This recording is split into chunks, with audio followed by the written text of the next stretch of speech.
Am I the a-hole for not leaving an equal share of plus mini update? I, 55 male, married my wife, 52 female, 2 decades ago, bringing with her 2 children from her previous marriage, 27 female and 30 male. We also have a child of our own, 19 female. I am the primary breadwinner. My wife has always been a stay-at-home mom to raise all 3 children, and since they have left, continues to run the house, and I am more than happy with this arrangement. Most of our joint assets therefore came from my income, as my wife came to the marriage with no assets. We are aware that wife's ex-husband has had a windfall of inheritance money, as conveyed by my stepchildren. This means that my stepchildren are said to inherit that windfall if not squandered. Their paternal grandmother and other family members are still in the picture with possible inheritance that may yet be passed down. Conversely, my biological daughter would not benefit from that inheritance money and would only benefit from whatever inheritance I can give her, as no other relatives in the picture that could support her or leave additional inheritance money. I have therefore chosen, with support from my wife, to will a larger portion of inheritance to my biological daughter. For example, if my wife died in an accident tomorrow, we would be leaving about $900,000 in assets to 19 female, and $25,000 each to 27 female and 30 male. 19 female would have no family support, thus relying entirely on the inheritance money, whereas 27 female and 30 male will still have other family members that can support them. If ex-husband died tomorrow, 27 female and 30 male are likely to receive $250,000 each in assets, if not more, and will still have us to support them when needed, as we currently do. When we discussed this with 27 female and 30 male, emphasizing that they are set to receive inheritance from ex-husband and potentially others on his side of the family, they determined this was unfair, that my assets should be split evenly between the 3 of them. I retorted that if their father died, would 19 female get any of that inheritance? And they said no, because he is not her father. To be fair, they do look up to me and consider me as a father figure even though I am not their father. Therefore, I am wondering if I am the a-hole? Now for the top advice before the mini update. Not the a-hole, but I see no reason why you ever should have discussed it with the 3 kids in the first place. You and your wife are in agreement. Why ask the kids for their opinion? Especially since you're only in your 50s. I don't think it's to get their opinion. I think it's so everyone is on the same page in case anything happens. Deaths can tear a family apart, especially when there are surprises in the will. I think it's smart, even if the stepkids didn't like what they heard. Exactly. When people have these conversations, it's usually an effort to avoid anybody being blindsided at a time they already lost their loved one, or an attempt to explain the reasons behind the decision to avoid any animosity while everyone is grieving. I'm going through this with my grandmother right now, and her reasoning is that it's important to her that she knows if there's anything of hers that's really special to us. For example, I want her books, because she and I are both avid readers, and even though we like different genres, having them would bring me happiness and make me think of her. None of us is gonna come out and say that stuff to her, so if she didn't ask, she wouldn't know. You are likely going to get crap on here, but I'm going to say not the a-hole. The sub seems to think step-parents have to be perfect and there should be no differences ever. First off, I personally am fine with step-kids getting less of an inheritance. I say this as someone who grew up in a blended family. Throw in the face that their father has a totally separate inheritance for them and they'll have more anyway. I'd say your stepkids are just greedy. Also, there are 2 adults contributing to the inheritance, mom and dad, and not just mom. So at minimum, a fair split is that the youngest gets 2 times what the older children get. But I think it's fair to skew it to try to give all 3 kids roughly the same in the end when factoring in their dad's contribution. Not the a-hole. Very telling that they said no sharing their inheritance because their father is not her father. How is that different from them and you? They are being greedy, OP. You can tell because they think it's unfair when you do the exact same thing to them that they want to do to her. Now for the mini update. I've been looking at some really insightful comments about how to calculate what to give my stepchildren, with a number of comments suggesting I do need to give more. 1 or 2 people have suggested a formula of first splitting assets in half, considering 50-50 between wife and myself, and then dividing the 50 between the 3 children, essentially giving my stepchildren about 1/6 each. However, as noted above, There was more to consider here than a simple division, such as support from others. But also, some of this is physical assets like a house that cannot be simply considered as cash value. But it is clear that we, wife and I, in this joint decision should be willing a higher amount to my stepchildren.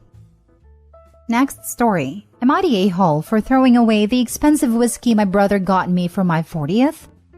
I'm 40 male, just turned 40 last week. I'm divorced and have 2 teenage kids with my ex-wife, 17 male and 14 female. My whole family came to at my girlfriend's apartment last Saturday for my birthday party. My parents, some aunts and uncles, some cousins, my 3 brothers with their families, my 2 kids, and my girlfriend's 15-year-old son who lives with us. I am a recovered alcoholic, and I've been sober for 6 years now. Alcohol absolutely ruined my life. It destroyed my marriage and nuked my relationship with my kids for years. So I don't allow alcohol in my home now, for anyone. It just isn't served nor tolerated here. My entire family knows this very well, as they know my entire history with it. For my 40th, my brother bought me a very expensive bottle of whiskey.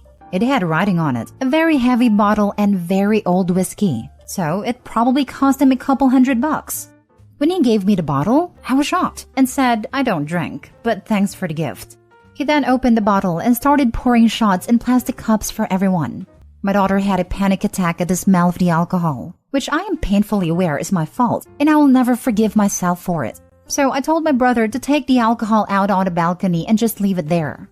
He wouldn't do it and took a shot of the whiskey. I told him to seriously stop it, and he proceeded to pour the whiskey. He then said I'm acting like a sober saint now, when I ruined everyone's birthdays for years with my drinking. I told him to come to the hallway with me and talk it out. He refused and put a glass of whiskey in my hand. I took the trash can, threw the whiskey bottle in it and the plastic cups and took the trash out. My brother then stormed off and my mom followed him.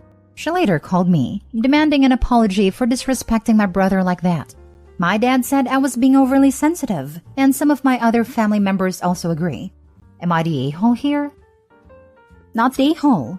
What your brother did is really, really awful and cruel.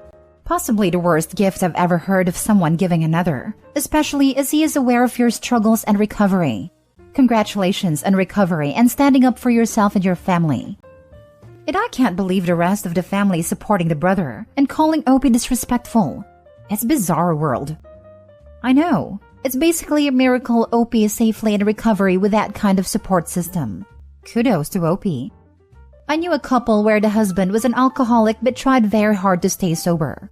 Every time he had a few successful weeks, the wife would buy wine to celebrate and ask him to have 1 glass with her. Just 1 glass. You can do that. One really don't need enemies with family like that. That's the a-hole. Brother was being horrendously terrible/taunting. Read a room, dude. Especially the pain this caused the kids. Not a situation to double down on your bottle flex. Mom and anyone upset at Opie can pound sand and get their juice on their own time. Opie should have drain-poured it to prevent them from dumpster diving afterwards. I say this as someone who drinks. The level of disrespect shown Opie here is off the charts. Now contact a lot of them. He should have poured a whiskey on his brother's dumb head. Like, what the heck did I just read? I hope Opie goes no contact with him and everyone enabling his brother because holy smokes. Next story. Am I the a-hole for breaking my grandma's heart? My 16 female dad is a horrible person. I'm sorry, but he just is. He isn't all that terrible to me or my brother, 17 male, but he's horrible to our mom. Growing up, it was very obvious that our dad saw our mom as lesser than. He'd yell at her over everything and made her responsible for everything. Cleaning, taking care of us, etc. My mom never said anything and tried her hardest to make it seem like everything was okay. I'm ashamed to admit it, but I'm too scared to stand up to my dad. I always freeze. My brother, on the other hand, does not care. He yells back and isn't afraid of anything. I think my brother realized I'm too scared to protect our mom and recently told us that he's going to college nearby and will be commuting as the college doesn't require first years to live on campus. My parents were confused and my dad was a little upset. He kept telling him that he's going to miss out and he'll regret it, but my brother didn't budge. Mom even told him that he should go and that she'll be fine, but my brother just said that they're lucky he's even going to college. Well, yesterday we got a surprise visit from our grandma, Dad's mom. She never visits, and when she does, she also just treats my mom the same as Dad, so we weren't very excited. But we were civil, because, well, if we aren't, then she'll find a way to blame our mom. It was okay at first, but then she asked my mom, "Is this what you wanted? Are you proud of yourself?" My mom started to shake, but my brother immediately got in between them. Grandma just rolled her eyes and asked my brother if he was really going to throw away his life just because he thinks his mom's too fragile to survive without him. My brother didn't say anything. I then spoke up and said, "It's not because of Mom, it's because of you and Dad. You guys are horrible, and you really need to get the heck out." My grandma immediately started yelling at me. She said that she expected better, and said that I'm rude, disrespectful, and bratty. She then told my mom that she raised horrible kids, before leaving angrily. I know I was just standing up for my mom, and my brother keeps telling I'm fine, but I feel guilty. My grandma apparently adores me according to my dad, and I really broke her heart. It is not like I made things better, maybe even worse. And now my dad is expecting me to apologize, but I don't know if I want to. Am I the a-hole? Now for the comments. Not the a-hole. Your dad is just manipulating you by saying you broke her heart. Doesn't sound like she has one to break anyway. For real. My grandma apparently adores me according to my dad. Really? Because he just called you rude, disrespectful, and bratty, and said you were a horrible kid. I know it's awful to finally see her for who she truly is, but she only liked you because you didn't stand up to her or your dad, and let them walk all over you. The moment you spoke up with them, they both turned on you. That's what abusers do. Not the a-hole. Yeah, seems like the father inherited the lack of heart as well. The father and grandmother are the only a-holes in this situation. But I hope Opie and her brother tried to formulate a plan to help their mother to leave, because she's probably dealing with a lot more abuse than they realize. Especially if she's literally shaking with fear in response to something like her old mother-in-law getting pissy with her. Not the a-hole. While perhaps not the most tactful thing to say, it sounds like this has been building for a long time, and you are human. Your feelings and emotions are justified. I highly suspect that your father is using your grandmother's broken heart as a form of emotional manipulation. I would wager this is something he's done countless times to you, your brother, and your mother. Have you spoken to a trusted adult or a therapist about some of the things happening at home? Neither you nor your brother should have to feel like it's your job to protect your mother.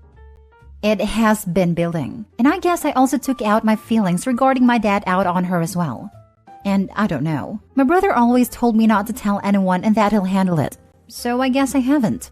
I think my mom's siblings once tried asking me about the situation at home when I was younger. But again, my brother said not to say anything, so I didn't. Thinking back, I think they know something's up. Not the a-hole. Your father and grandmother owe you, your mother, and your brother an apology. And I hope someday your mother will leave this mess. I hope my mom does too. It's hard though. He doesn't give her any access to money and she hasn't had a job in years since my dad made her quit, so I can't blame her. My brother and I have been saving up though, and my brother's planning on taking extra classes so he can get through college as fast as he can and land a good job. I have faith it'll work. I doubt we'll ever get apologies though. I figured your father was the typical controlling a-hole. I hope your mother doesn't feel obligated to stay with your father for her children's sake, because that is fairly common. Last story. Am I the a-hole for making my parents choose between me and my ex/former friend? I was best friends with Jen from preschool through 9th grade. Her home life was pretty rough, and she practically lived at my house, and my parents called her the daughter they never had. When we were in 9th grade, I asked her out. It took some convincing, but she eventually said yes. She broke up with me over text the day after our date. She barely went to school, didn't text, and wasn't at my house at all the next few weeks. She eventually showed up at my house in the middle of the night. I took her in, no questions asked. Then she left in the middle of the night a few weeks later. I admit I didn't love having her around. It didn't make it easy on her. But apparently her leaving was hard on everybody. My parents even had to go to therapy. Last year, I moved out for college, but I was still planning on coming to visit. A few months after I moved out, Jen showed up at my parents' house pregnant and with a baby. They took her in again, then called me and my brothers asking how we feel about her staying with them. My brothers were okay with it, but I can't forgive her for what she did a few years ago. My parents let her stay anyways, but said they had conditions on her staying with them, like her going to therapy and either enrolling in college or getting a job. I told them I still wasn't okay with it, We argued a bit and I told them I wouldn't visit if she was living there. She's still there, but I held true to my word and I haven't visited since. They're trying to get me to come for Christmas, but I won't be there if Jen is living there. So now they're calling me petty and saying I need to forgive her, but I think I have a right to be upset. So at 15 you were told no, and then after bullying her, which you referred to as it took some convincing, she eventually said yes. You had one single date, which you harassed her into agreeing to. Then you referred to her not wanting a second date, which she also didn't want the first date either, by the way, as breaking up with you. She then spent weeks avoiding you, which you still didn't pick up on. You don't say how old you are now, but it's clear you still resent her for not wanting to date you. You're the a-hole. You forgot the part where OP didn't love having her around and didn't make it easy on her, meaning that OP took a home life that could potentially have been stable and safe for a girl whose original home life seems anything but, and turned it into a living hell for her, all because she turned down a second date after having been bullied into a first one. OP, I disagree with your family. You don't need to forgive anything, because you have nothing to forgive. She did nothing wrong. What you need to do is beg and grovel and pray for forgiveness from both her and your family for everything you have done to make this girl's life a living hell. If you can't do that, keep staying away. It's better for everyone, especially that poor girl. Not to mention how low she must have been feeling to willingly return to the home of a boy who made it a living hell for her. OP, she was desperate enough for help from the only people, read your parents, who showed her any amount of compassion and kindness that she decided dealing with your pathetic butt was worth it.